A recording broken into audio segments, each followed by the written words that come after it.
And when the spare key wasn't where I left it. The spare key wasn't where I left it. That's how I knew, the way you know a song has changed before the chorus gets there. I keep it in the plant on the landing, tucked under a river of dirt that never learns my name. The pot is cracked and noble. It belongs to the building more than any tenant ever will. I lift the lip with 2 fingers and feel for the flat secret that keeps a life polite. My finger found only cool soil, a cigarette filter, and a coin that pretended to be old. The key was gone. I told myself the super took it. I told myself a neighbor borrowed it and would put it back, like people put back time. I told myself a story about caution and forgot to turn the page. When I walked into the apartment, the room rushed to meet my excuses and then stepped aside to let me in.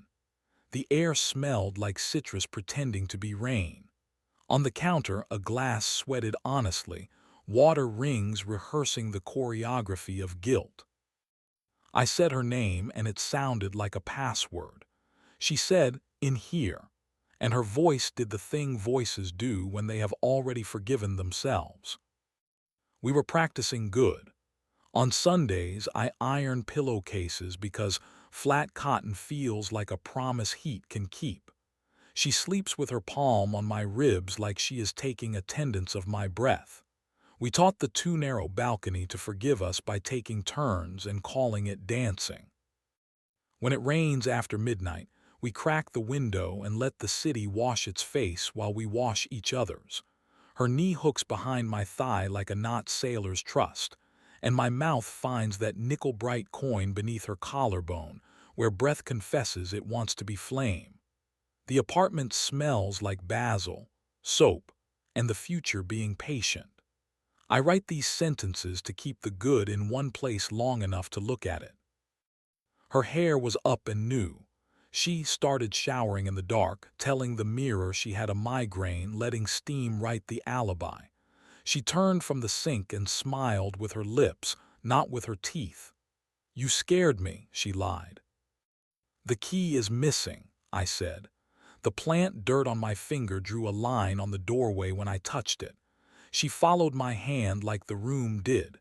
She shrugged, which is a grammar some people speak better than their mothers. "Maybe the super," she said. "Maybe the neighbor with the sad dog. Maybe the building is tired of us being careful." I put my keys in the blue bowl by the door. They made the metal sound that tells you something honest left your pocket. I made coffee loudly enough to be a story. She kissed my jaw in the place that makes me think of trains. We ate eggs we did not taste. After, in bed, she crossed her knee behind my thigh and guided my hand under her shirt. Her breath shortened the way pages fold. We moved with the fluency of people who know their lines and still want the audience to count them as brave. In the middle, her eyes did that elsewhereing we weren't mentioning. She returned to me carrying apology like steam, a thing that touches you without landing. The spare key stayed gone. For 2 weeks I believed in coincidence with an enthusiasm that should have embarrassed me. I started seeing cousins of the same secret everywhere. An extra ring dent on the water glass. 2 receipts the grocery app couldn't do math with. A candle box from a company that pretends to be the moon. Lune salé, salted light, all evening and no apology. "Who is Milo?" I asked one morning. The question did not know it was a question until it found the air. She was good at this part. "A student," she said. "The one who paints sky like it forgives him. He doesn't use enough water." She touched my wrist like an oath. "You are thinking too loudly." I thought quietly and into a folder named Weather. Evidence is a hobby for men who are trying to be kind to the version of themselves that didn't want to be right. I put the missing key at the top of the list. And then, below it, the voice memo her phone recorded at 2:11 a.m. that whispered my name in a jaw that wasn't mine. The doorbell clipped the camera made where his cheek leaned too close to the lens, as if glass were a person you could persuade. The orange scarf I'd never seen before folded like a seminar taught it how to sit. The choreographer keeps what the dancers refuse. One Wednesday, I booked us a 7 p.m. at Harbor Line, the glass wedge by the river that sells weather and discretion. I had never been there with her. That felt like a kind of confession I couldn't keep to myself anymore. The lobby smelled like time and receipts. The elevators did arithmetic for people who mistake altitude for absolution. At the bar, a man's jaw practiced anonymity. When the bartender asked a question, he lifted two fingers, just air, and something clear arrived, happy to have been summoned. His jacket was slate and fit the way sentences fit men who never had to learn about rope. She stood beside me and ordered a martini with too much intelligence to be a coincidence. "We're celebrating," she told the room without asking me. We got through Wednesday. Her laughter could convince strangers to forgive themselves on command. We sat at a table that taught us about corners. We ate with knives that did not betray their metal. When the check came, the handwriting on the tip line did the flourish on the E I'd seen before. "You'll forget your scarf," the server said, smiling at my partner like a person she'd practiced recognizing. "Like last time." In the bathroom, I became the kind of man who refuses to throw up because it feels like a cliché. In the mirror, I looked like a city before weather. The stall door had a hook and a mercy. I sat down on the closed lid to change my mind, and the handle in my pocket clocked itself against tile to tell me I still had something of my own left to choose. I asked her brother and my friend Anton to come for pasta on Sunday. Courage likes even numbers. I made sauce like a long apology and kept the basil honest. At the table, the laughter carried plates the way horses carry people who think they invented going forward. After, I connected the doorbell to the television and let it play the clip where the cheek gets too close to the glass. The app put a neat rectangle around a stranger's jaw and wrote a person's name on it. "We should talk privately," she said immediately, and I said, "We will, but I need witnesses that I didn't dream a welcome." They left us to be a room. She scrolled her phone the way people pull thorns without looking. The voice memo blinked. The calendar invite that had RSVP'd yes at 12:03 a.m. to room service, 1:32:45 Harbor Line, owed me nothing. She didn't press play. She touched the place on my wrist where our old code lives, thumb, thin skin, and left her hand there long enough to be counted but not long enough to mean rescue. I told myself it was a hallway, she said.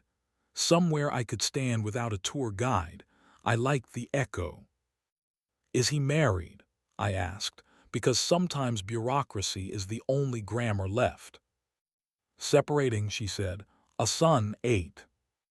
"Do you love him?" The word is small until you chair it. "I love who I am when I stop narrating," she said.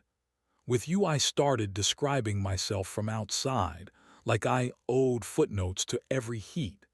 He turns the placards around and says he believes the painting without the text. "I loved us like architecture," she added, quiet. "I wanted weather."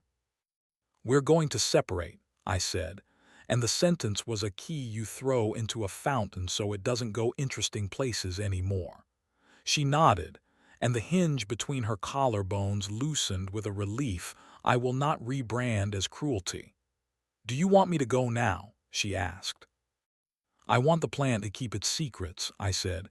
"Pick a door, I'll take the other." Leaving is a photograph that lies about speed. She took the hoodie, the charger that fits everything, and the scent that trained the corners to stand up straight. She left the candle that pretends to be the moon and the scarf folded into a weather system, and the absence where the spare key used to be. At the threshold, she lifted her hand toward my wrist, the old code, and changed her mind midair. The space between us was a well-behaved animal. "I was happy," she said, "and greedy and afraid and sorry." You were alive, I said. So am I. I got the key recut, the lock retaught. The super said he was impressed I lasted as long as I did. There is administrative courage, too, the kind that doesn't make good television. I opened the windows and let cold move through every room until the curtains forgot about Lune Saleh. I taught the doorbell to stop applauding strangers. I put 2 chairs on the too narrow balcony and let one be empty without inventing who it belonged to.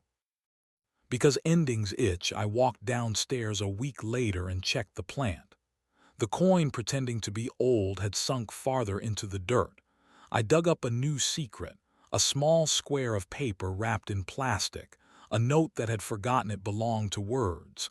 It read, in a handwriting that hates punctuation, "Wash, lift, leave." I put it back. Not every truth wants to be rescued. Sometimes at night I walk barefoot to the sink and drink water like I'm auditioning for being simple. Sometimes I press my thumb to the place on my wrist where codes live and answer myself. Here, here, here. The doorbell doesn't recognize any new faces. The phone asks me whether I want to improve recognition by sharing clips. I tell it no. If you ask me what we were, I'll say a good study of weather. You lay it down, you take only what you mean to show, you learn to call the space where the water was a kind of sky. If you ask me where the spare key is now, I'll say nowhere important. I carry the real one. The plant has forgiven us. The building learns new tenants. The song changes. The chorus does arrive. Or maybe it does, and I'm just busy dancing my turn on the balcony, the city washing its face. The window open an inch to let in a voice I finally recognize.